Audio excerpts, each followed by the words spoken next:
Placer enorme recibir a un amigo de la cocina de las noticias, un gran profesional, un gran economista. Me estoy refiriendo a Luis Seco. ¿Cómo te va, Luis? Silvio Sacomani te saluda. ¿Qué tal, Silvio? ¿Cómo va? Siempre es un gusto hablar contigo. Bueno, Gracias por muchísimas llamarme. gracias. Muchas gracias por estar, ¿eh? Muchas gracias. Bien, Luis, el primer tema que quiero abordar con vos para que me ilumines al respecto, tiene que ver con que el Tesoro le compró casi 700.000 millones de pesos en bonos al Banco Central. Esta acción, ¿qué implica? ¿Qué busca? Bueno, primero lo que hay que explicar es que el Tesoro no tiene esa plata, ¿no? O sea, en tiempos del no hay plata de Milei, precisamente si hay algo que sucede es que no le sobra. Entonces, lo que hace el Tesoro es colocar unos bonos en el mercado, con eso obtiene pesos y va con esos pesos y le compra esos otros bonos al Banco Central. O sea, bonos que estaban en el activo del Banco Central ahora están en el activo de otros bancos, de otras empresas, fondos y demás. Entonces uno dice, bueno, ¿qué es lo que pasa? ¿Cuál es el final de la operación? El Estado sigue endeudado como antes, porque ya la diferencia es que el bono está en manos del central, está En los en el bancos. mercado, Sí, sí. y en los bancos, por ejemplo, y el central, digamos, tiene menos deuda pública, digamos, en su activo. Entiendo. Y rescata pesos, ¿no? Saca pesos Claro, del mercado aspira porque pesos queda del, menos pesos del circulando. mercado. Exacto, exacto. Exactamente. O sea, el objetivo es aspirar esos pesos y supuestamente mejorar en parte la calidad del balance del Banco Central. Ahora, ahí viene el problema, A ver. porque tengo mucho eco cuando yo Oh, no hablo, te así puedo que creer. si demoro un poquito es A por ver, eso. no, pero la idea es que no lo Pero, tengas. A ver si podemos mejorar el tema de retorno. A ver, Luis, ahí, dale, a ver. No, comentanos, Luis. sigo con retorno. Pero bueno, no Vamos importa, a seguir. yo sigo hablando, me puedo concentrar igual. Bueno, vos hace una cosa, vos Eh, hablá, si querés ponerlo en manos libres, hablá y yo no te interrumpo y después vamos a una pregunta, a otra pregunta o repregunta, porque si no te vas a volver loco. Dale, buenísimo. Ahora, el punto es que cuando el central cuando el Tesoro emite esos bonos y los bancos los compran, los bancos hacen una cosa bastante, si querés, innovadora, simpática. En realidad lo inventó Massa, o empezó con Massa y Pese, que los bancos lo que hacen es, se dan vuelta con esos bonos y le dicen al Banco Central, ¿no me garantizás que si los tengo que vender, te los pueda vender rápidamente en cualquier momento? Entonces el central dice, sí, claro, te lo garantizo. Entonces el central lo que hace, emite una garantía de recompra que se llama put.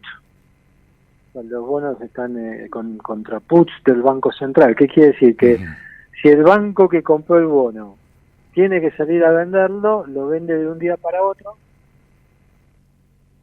al Banco Central.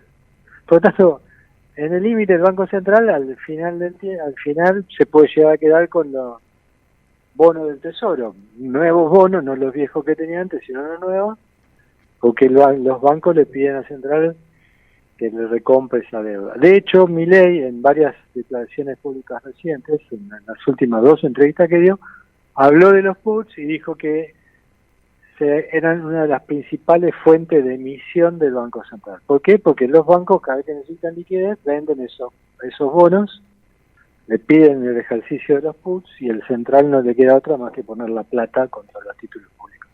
O sea que es todo un gran proceso cosmético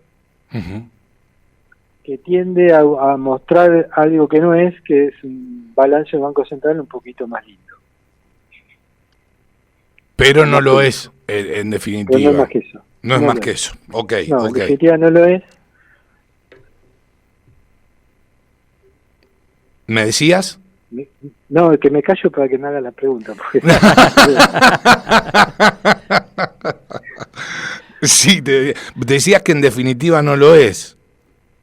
no, porque digamos el Banco Central sigue expuesto a la deuda del Tesoro, porque imagínate que si un banco necesita liquidez porque tiene que salir a un depósito, lo primero que hace es pedirle al Banco Central esa liquidez. Por lo tanto, esto en el límite, ahí se desapareció el eco, así que estamos mucho mejor. Ah, buenísimo. En el límite lo que sucede ahí es que es como si estuviéramos, digamos, a los bancos con activos de muchísima liquidez, cuya liquidez la da el Banco Central. Por lo tanto, el riesgo de emisión es muy alto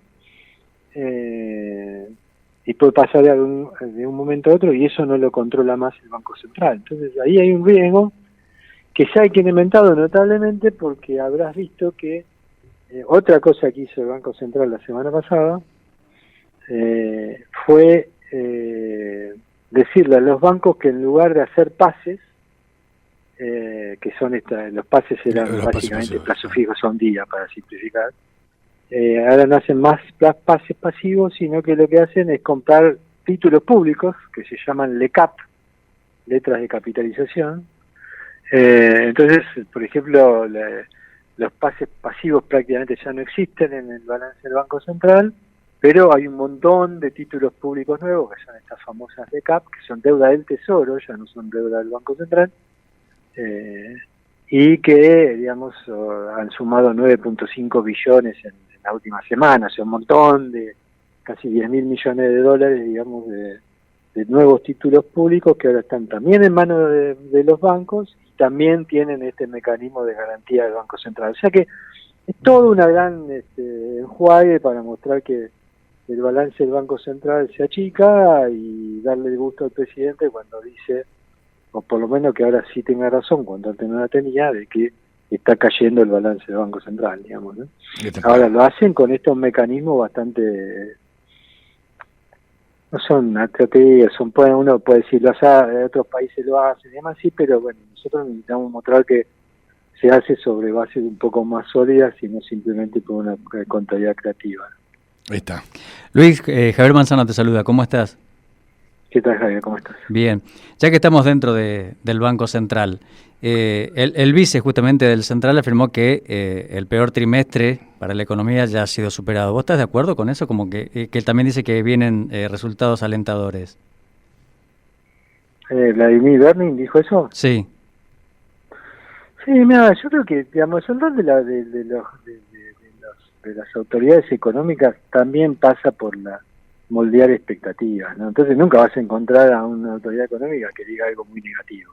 Yo creo que el último ejemplo fueron Milei y Caputo, cuando empezaron a decir que le tenían miedo a levantar el cepo porque podría haber una corrida y ese tipo de cosas, que fue un grave error de comunicación, ¿no? Pero en general los hacedores de política económica, las autoridades económicas, tienen que tratar de generar un poco de clima, digamos, y de euforia y de buenas perspectivas hacia el futuro, así que no es criticable. Yo veo muy difícil esa recuperación rápida, por una cuestión de que en Argentina las recuperaciones con forma de V corta, que es el nombre que se le da a esa caída rápida y salida rápida, en general responden al consumo, o sea, son consumo dependientes, ¿no? Y para que el consumo privado crezca, porque el consumo público ahora no puede crecer porque estamos sin plata, no hay plata y hay que ajustar, depende todo del consumo privado. El consumo privado son dos cosas, es empleo y salario, ¿no? Claro. Entonces,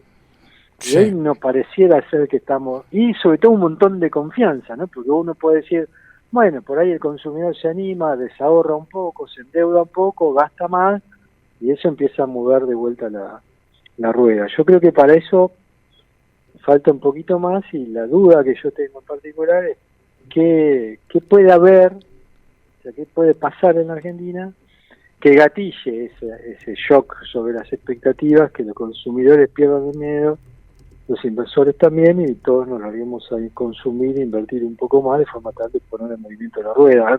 A veces uno decía, bueno, es la aprobación de las leyes, y hoy tan dibujada, y tanto ruido, tanto manoseo, que aunque se aprueben, me parece que ya no van a tener el mismo impacto.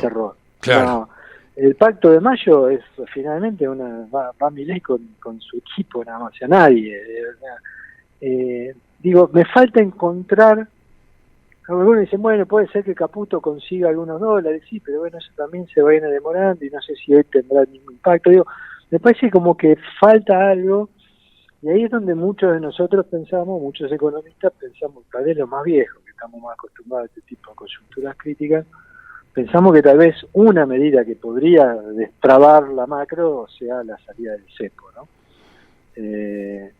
Como una cosa que uno diga, si hasta hace poco las autoridades económicas decían que no lo sacaban porque había temores, que yo, si lo sacan, uno puede decir, bueno, por ahí ya se superó esta primera etapa, terminó la emergencia, estamos mejor, apostemos a que va a salir todo bien. Pero me parece que todavía estamos trabados ahí, y el gobierno está demorando algunas decisiones críticas que para mí son muy importantes y necesarias para poder arrancar esa segunda etapa del programa de estabilización. Seguro. Bueno, en torno al programa de estabilización, ¿vos ves que vos considerás que existe el mismo? ¿O pura y exclusivamente se basa en el descenso abrupto de la inflación y a raíz de ahí, de alguna manera, comenzaría la reactivación en torno a lo micro? Y bueno, y en este caso, bueno, lo que estábamos hablando, ¿no es cierto? Hay dos economistas de Argentina que son los dos que más aportaron a mi formación. Uno es Ricardo López Murphy, que fue mi profesor y con el que me dio el título, por decirlo de una manera. Y Miguel Ángel Broda, sí, que fue con el que yo arranqué en esta difícil tarea de ser consultor economista profesional en Argentina. Y los dos dijeron, con diferencia de pocos días, que no hay plan. A mí me hace dudar bastante sobre su existencia, ¿no?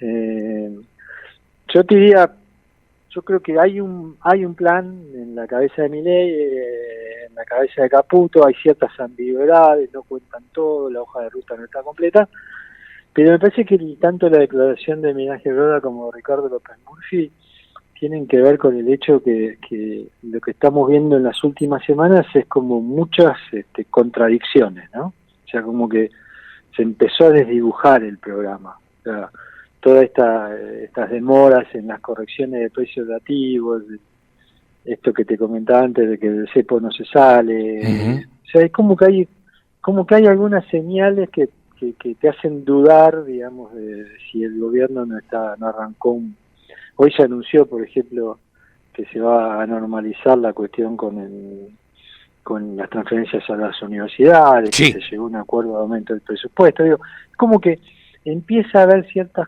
relajamientos y ciertas postergaciones que a mí me preocupan un poco y que por ahí desdibujan lo que era el programa original. Uh-huh. Por ejemplo, la postergación del incremento de las tarifas, ¿no es cierto? Todo en torno a la electricidad, sí, del gas. Ese es un punto central, Silvio, porque, digamos, hace 10 días atrás, no sé, bueno, por ahí estoy exagerando, 20 días atrás, el gobierno había dado a conocer un algoritmo para actualización automática de las tarifas, se había dado a conocer nuevas tarifas, un cronograma, y hoy lo suspende, entonces, o ayer lo suspende de forma definitiva con un DNU, con un decreto. Uh-huh. O sea, digo, es como que se avance y vos decís, che, se están creando las condiciones y después como que la política empieza a meter la cola. Tenemos un presidente que está mucho más preocupado por la política de lo que imaginábamos, eso es evidente.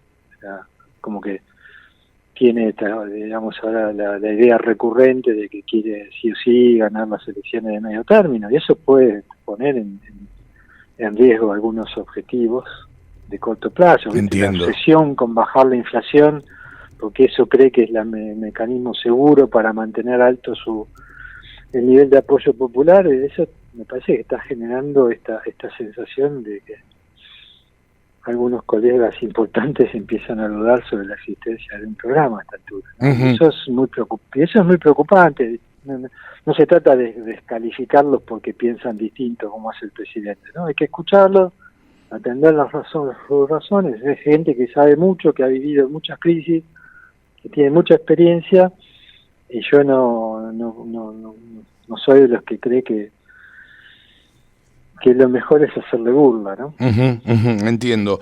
Ahora, lo que me llama la atención, decime si de repente estoy acertado en esto que me preocupa, es que yo lo que no veo es que haya un plan para la micro. Mira, cuando uno se reúne con empresarios, y vos sabés que yo vivo de Sí, por asesoramiento supuesto. a empresarios, en general ellos te dicen, vos arreglame la macro, contame cómo se arregla la macro, que yo el negocio mío me ocupo yo. ¿No? Ese es el primer paso. El segundo paso es retirar al Estado de ser el socio más importante del sector privado. Sí, O sea, totalmente. Argentina lleva, digamos, vos imaginate la locura de un país donde sus principales actores políticos sostenían que el Estado genera riqueza. Ah, una locura. Sí, pero, Una sí, locura. pero flaco, escúchame, Un ¿cómo que el delirio. Estado genera riqueza? Un delirio, exacto, un delirio. Entonces, digamos, ¿y eso en qué se tradujo? Y se tradujo en un Estado omnipresente, elefantiásico, que no te dejaba respirar y demás. Entonces, yo diría, vos me decís, no hay un programa para micro. Yo creo que sí lo hay. Hay un programa o sea que por lo menos en el diseño, ¿no? Falta Sí. implementarlo, pero digo, está la estabilización macro, ¿sí? Que es la condición sine qua non, ¿sí? Necesaria para que el sector privado se pueda explayar, desarrollar, invertir, generar empleo, pagar buenos salarios. Y segundo, hay un plan de reformas, que es donde estamos, digamos, también demorados, ¿no? Entonces yo creo que sí hay un plan para la micro, pero estoy de acuerdo con vos, cuando uno dice no se ve, bueno, ahí no se ve porque está todo a camino de ser implementado, ¿no? Yo estaba diseñado, yo te diría, hay un programa para mí que hay un buen diagnóstico, hay un buen diseño que es complementar la estabilización macro con las reformas estructurales, pero tenemos problemas con la implementación. En algunos casos los problemas con la implementación tienen origen en los legislativos, los judiciales, Claro. digamos, las trabas. Sí. En otros casos hay errores de gestión, ¿sí? Porque hay demoras que en muchos casos tienen que haber, o errores no forzados, si querés, en materia de gestión.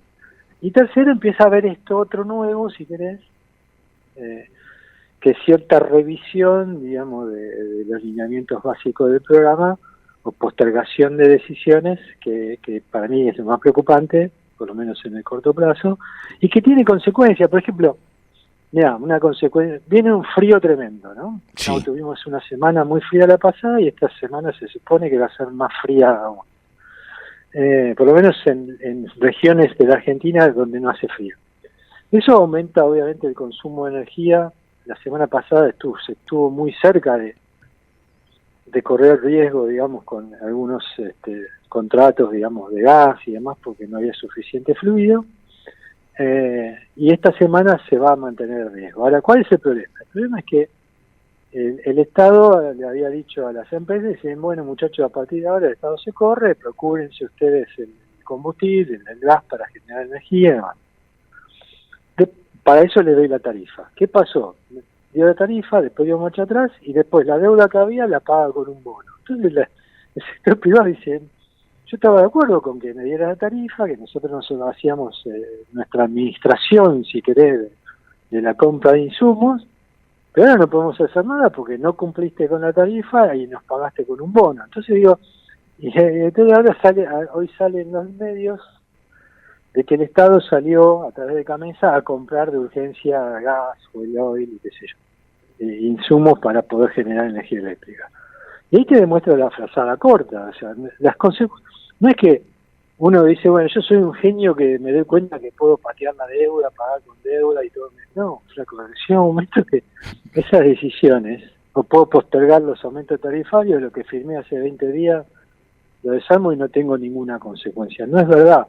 Y una contingencia climática, una ola polar inesperada, te hace poner arriba de la mesa y decir, ves que tiene consecuencias lo que haces, o sea, no es gratis, claro, como este tipo de decisiones. Entonces, me parece que ahí es donde uno empieza a ver estas señales de preocupación. No es nada que no sea reversible, pero yo lo que apuesto es que, como es una gestión con poca experiencia en la mayoría de las áreas, que de esto se aprenda, ¿no? De estas cuestiones, de estas cosas, que hay veces que algo que parece una genialidad, que te reditúa en beneficios en el corto plazo, por ejemplo, postergar las tarifas te hace que la inflación sea más baja. Pagar con una deuda te baja el déficit porque esa deuda no se registra como déficit, y así un montón de otras cosas que uno dice, che, soy un genio, mirá, muestro, tengo todos los resultados que quiero mostrar rápido. Por otro lado, te genera complicaciones frente a la primera contingencia que aparece. Claro, por supuesto. Tenés que, digamos, yo creo que el gobierno está haciendo camino al andar, está aprendiendo, yo te digo, nada es irreversible, pero me parece que estamos en un momento yo te diría como de recálculo, de duda, de ambigüedad, que valdría la pena superarlo rápidamente. Hace un ratito estábamos, o por lo menos hiciste alusión al cepo cambiario, ¿no es cierto? ¿Considerás que es el momento para flexibilizar esta restricción cambiaria? Yo creo que sí. Yo no le tengo miedo a la salida del cepo, pero sobre todo porque lo que te decía antes, yo creo, mira, primero, el cepo es la señal, es una señal muy fuerte de continuidad con lo anterior, ¿no? Uh-huh. O sea, sí, es muy difícil explicarle a alguien que la Argentina cambió con el cepo. O sea, decir, che, pero escúchame, si tienen cepo todavía, ¿qué cambió? Segundo, los países normales no tienen cepo. O sea, ya el cepo es buchón, diría mi amigo Melconian, ¿no? O sea, cuando el país que tiene cepo te está diciendo que tiene problemas, que es vulnerable. Te digo, en un país vulnerable vos te cuidás más, no consumís tanto, no invertís tanto, no desahorrás, tenés más cuidado. Y tercero, el cepo también obstaculiza lo que el mismo presidente Milei nos pide, que decir, che, muchachos, vendan sus dólares, consuman, invierten. Y uno dice, pero con cepo es más difícil que alguien se desprenda de lo que apartó. ¿Por qué? Porque no sabes si lo vas a poder volver a comprar. Y cuarto, es lo que yo te decía antes, que es, digamos, como que de alguna manera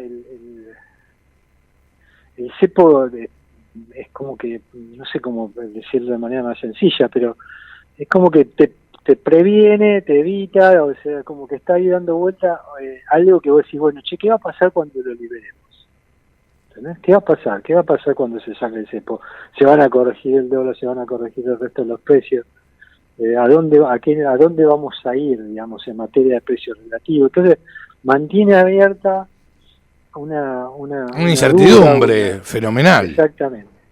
Exactamente, muy alta, de dónde están los precios, cuáles son los precios correctos de la economía, y recordar algo básico, ¿no? Cuando uno dice, che, está todo caro en dólares, o está todo...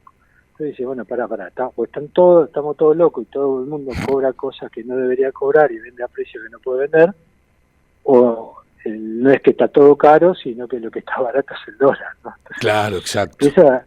Empieza también a generarse eso de por medio, y que también es un síntoma un elemento, como dijiste vos, de incertidumbre y preocupación. Y acá la clave es de generar confianza. Claro, por supuesto. ¿No? Y por ahí el cepo puede ser eso que yo te decía, levantar el cepo hoy, puede ser esa cosa que, viste, de un día para otro te cambia las expectativas, te las golpea positivamente y te dice, che, la verdad que ya pasó lo peor, salimos del cepo, estamos normalizados, el presidente está teniendo sus resultados como quería, se siente cómodo y me dice, bueno, yo también. Y empezamos de nuevo. Por eso yo creo que soy de los que favorece la salida rápida. La salida rápida del cepo. Mejor, ¿no? Sí. Luis, desde el desconocimiento te pregunto, con la reserva que tiene el Banco Central ahora, ¿es posible justamente esta liberación del cepo? Como digo yo, como para poder corregir si hay alguna... Claro, ahí está el quinto de la cuestión. Muy buena tu pregunta, claro. Porque digamos, la pregunta es, una vez que liberase el cepo, ¿a qué régimen cambiario vas? Si vos me decís, el Banco Central va a intervenir, y yo te digo, sí, no tiene tantas reservas. Ahora, si vamos a un tipo de cambio libre, no, el Banco Central no tiene por qué tener reservas. Claro, sí. O si vamos a un régimen de, como dice mi ley, de competencia de monedas, y más tampoco. O sea, si el tipo, es más, ayer me pierdo si lo dijo hoy, ayer o anteayer, porque está dando tanta entrevista a mi ley que me olvido, pero en algunas dijo, vamos a un mercado totalmente libre, dijo. Entonces, si vamos a un mercado totalmente libre, si Argentina va a un mercado cambiario totalmente libre, cuando sea que suceda eso, no hace falta tener reservas. Porque, digamos, si esto está no habría intervencionismo por parte del Banco Central. Tenés que no bancar, ¿no? Claro. Después te tenés que bancar. Sí. El dólar vale lo que vale y te tenés que bancar que valga eso, pero porque por diseño decidís que el tipo de cambio sea totalmente libre. Yo favorecería eso por todas las razones que te indiqué antes. Claro, por supuesto. Y la última, Luis, y qué lindo que nos acompañes, me encanta escucharte. ¿Considerás que hay un atraso cambiario? Mira, para hablar de atraso cambiario, se supone, no sé, no quiero hacer la comparación con el tren, pero si uno dice, bueno, el tren está atrasado, adelantado, porque sabes a qué hora llega, ¿no? Entonces, para hablar de atraso cambiario, tal cual lo dice el presidente, uno debería hacer un cálculo muy difícil, que es cuál es el tipo de cambio real de equilibrio, ¿no? Cuánto tiene que valer el dólar. Y la verdad que no es un cálculo sencillo y depende de un montón de circunstancias presentes y futuras. Lo mismo que dice el presidente, yo estoy totalmente de acuerdo. Ahora, que no podamos hablar de atraso cambiario no significa que no podamos hablar, como hablábamos antes, de apreciación cambiaria, ¿no? O sea, de precios que suben más rápidos que el dólar y que se ponen caros en dólares, ¿no? Entonces, apreciación cambiaria hubo. El dólar de 800 de diciembre, o sea, cuando llega el gobierno y devalúa a 800, hoy es 1400. O sea, hoy, para que esté el mismo poder adquisitivo del dólar de 800 de diciembre, hoy debería valer 1400.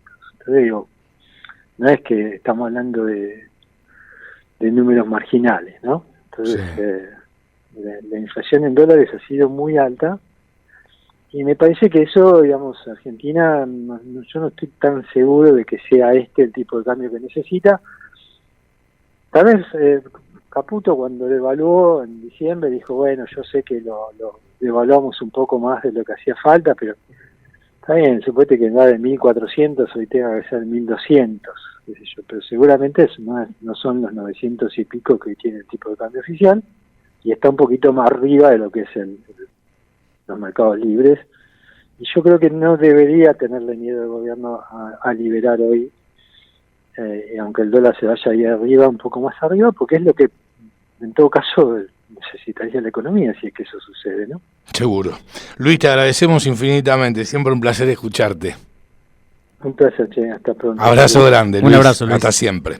Lo escuchabas al gran Luis Seco, economista, bueno, haciendo un